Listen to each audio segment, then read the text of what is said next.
Hey guys, how's it going? Welcome to the next episode of the Pelicans MyGm, and we're going to be playing an old foe today in the Grizzlies. This is a team I have played multiple times, at least actually played, not just simmed through the games, and really struggled to beat them. I think I'm 1-2 or something like that over the past couple years, so the Grizzlies have really had our number. We have a good record, best basketball team in the NBA according to record at the moment at 52-18.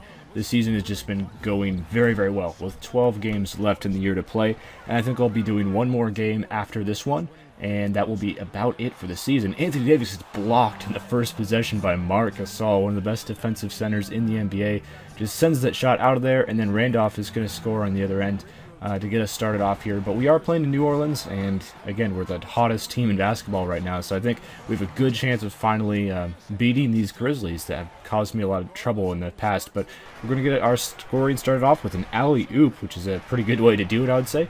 And then Zach Randolph is just bullying Davis in the post, but good defense was played. And on the other end, we're going to get a finish with Andre Drummond with the and one. And that's a nice thing to see because Drummond hasn't been doing a whole lot offensively, so every single time he's getting buckets, I really like seeing that, but Drummond just has such a huge effect on the game. I tried playing without him one game, and just the blocks and the rebounds he gets makes up for his lack of offensive production. It's a pretty huge difference with him on and off the court, just how much he can affect the defensive end. This is also, along with being one of the best offensive teams in the NBA, the Pelicans are the best defensive team, and if you have Anthony Davis and Drummond in your front court, that's a really, really good indication that you're going to be a very good defensive team, so that's probably the main reason for that. But Chris Middleton would get his day started. Well, I guess he had the alley-oop earlier, but a three-pointer there. He would have a nice game tonight, and he really did a lot of very, very nice shooting. But Jordan Adams was left wide open. He's the Grizzlies' second-year player.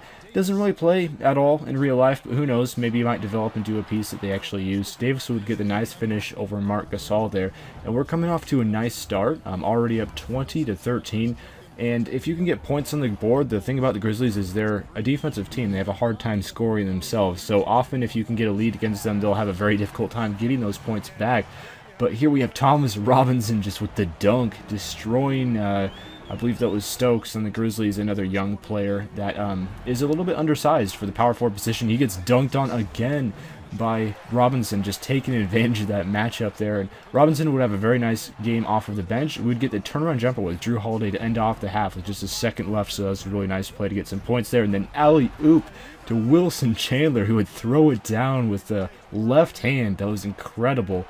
Wilson Chandler is just a very, very athletic player, so I really like having him off the bench because he does stuff like that, and he can also shoot threes, so he's just like the perfect off-the-bench small forward to have. Wilson Chandler again for three. He's wide open. He drills it. He would have a nice game off the bench, really help out our team's offense.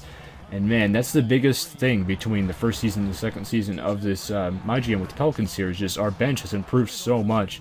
Wilson Chandler and Thomas Robinson are just huge upgrades over what we were working with last year, which is not much. And then Middleton would get another finish here and transition off to the steal by Norris Cole. And we're really putting it to the Grizzlies here in the first half. Nearly get another steal, but unfortunately just bounces right into Courtney Lee's hands. He's wide open for a three. He would hit that. That's the way it goes sometimes. I find a lot of time the CPU will score off of broken plays in this game.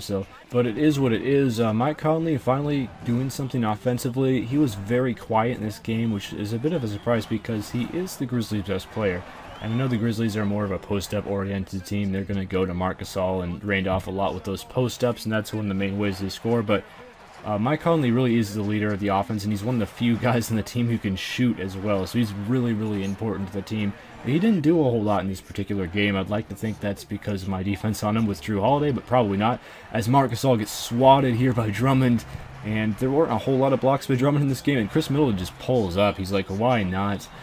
He had some guys in his airspace, Grizzlies defenders, but, you know, when you're that hot, why not? Jordan Adams is also feeling it, though. He hits another three, and if he's a guy who develops into a nice three-point shooter, that's really, really good for the Grizzlies, who have been devoid of that particular skill set for quite a while now. So as we go into the half here, as we look, both teams shooting very poorly from the free throw line. We're shooting 46%, they're shooting 33%.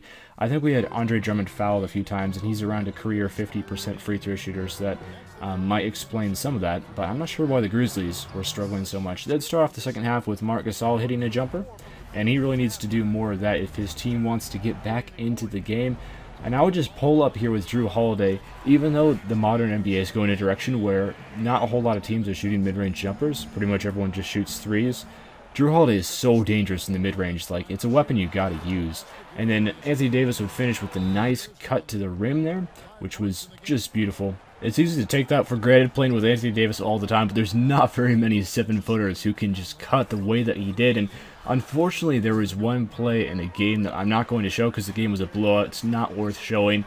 But there was a play where Anthony Davis pretty much picked up the rebound and drove down the entire court and then dunked on a couple people. And it's like, there's not very many centers, or I guess power forwards in his case, of his size that can drive like a guard. It's just incredible. Jrue Holiday's feeling it, so why not? From deep three-point range, and he hits that too. And sometimes Jrue Holiday just gets in those modes where he just is on fire and hits a lot of nice shots. He's a bit of a streaky shooter though. And then finally, Mike Conley gets another bucket here. Again, Mike Conley's buckets have been few and far between, but he can cut to the rim, and the Grizzlies are going to need that from him. Norris Cole, wide open in the corner for a three. Every time someone's open in the corner for a three on my team, they're getting the ball because just about everyone can shoot. I mean, heck, even my backup center can shoot threes, and Anthony Davis is starting to learn that corner three-point shot a little bit. He's actually made a couple of them, which I was a bit surprised about, but I didn't know he had it in him, but apparently he did. And nice hesitation move there. And the Grizzlies were able to score in transition. That hesitation move is just deadly. It's so hard to defend when you're user controlling the defense because you're not really expecting it. But Jordan Adams with the pump fake, and he would score, and he is really a bright spot for this Grizzlies team. A nice young shooting guard. Middleton fading out of bounds three-pointer, and it drops because why not? It's just his day. A lot of his shots have been dropping, and fast break with Thomas Robinson and Wilson Chandler. Someone's going to get an alley-oop somewhere because those are two of the best dunkers on my team, and that would be the case. And then nice rebound here by Andre Drummond, and I see more guys leaking out in the break, so why not throw it up? And Wilson Chandler teleports a little bit and gets the dunk, which was just a very strange-looking animation because he flew sideways in midair, but that's what it is. And Mike Conley just left wide open. Probably wasn't a wise decision there.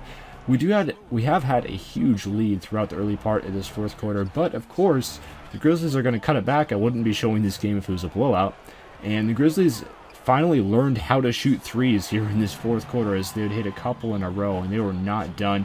Another alley-oop, this time Thomas Robinson being the thrower of the alley-oop rather than the recipient, and he would get that to go.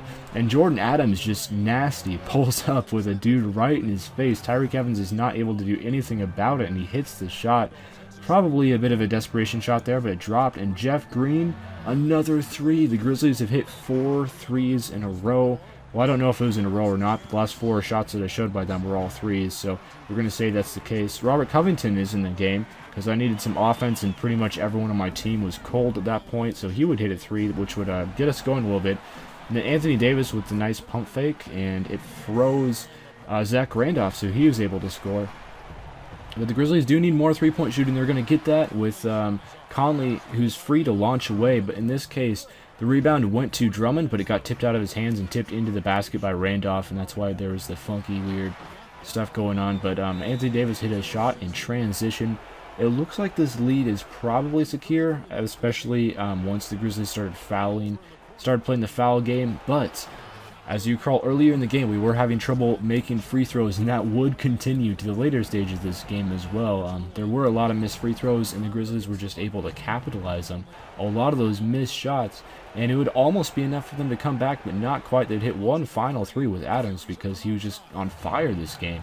But they would end up losing this game 91-95. It got a little bit exciting there at the end when a lot of my players were cold. I just wanted to launch it down court so there would be no chance of a Grizzlies comeback, and we end up winning by 4. And free throw struggles nearly made the game a little bit closer, but it was still a solid game. A good all-around team performance, as Davis had 20, and that was the highest scorer on the team. Usually I'll have a guy around 25 or 30 points as the highest scorer, but this point distribution was really spread around well this game, which is always nice to see.